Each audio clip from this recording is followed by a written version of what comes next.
Ang sublimation large format ng DT Dumaguete ay nagamit lang po ito ng 4 na araw na may 61 total meters. Ito naman yung printer head area, capping, head clean, pulasan ng wiper pagkatapos mag-head clean, nozzle test,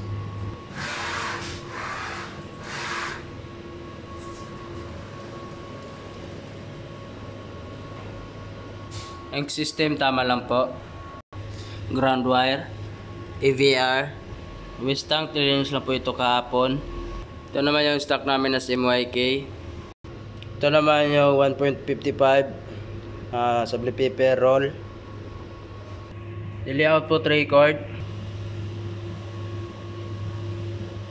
consumable monitoring, subli paper,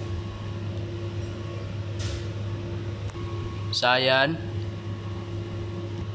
yellow, magenta, at black.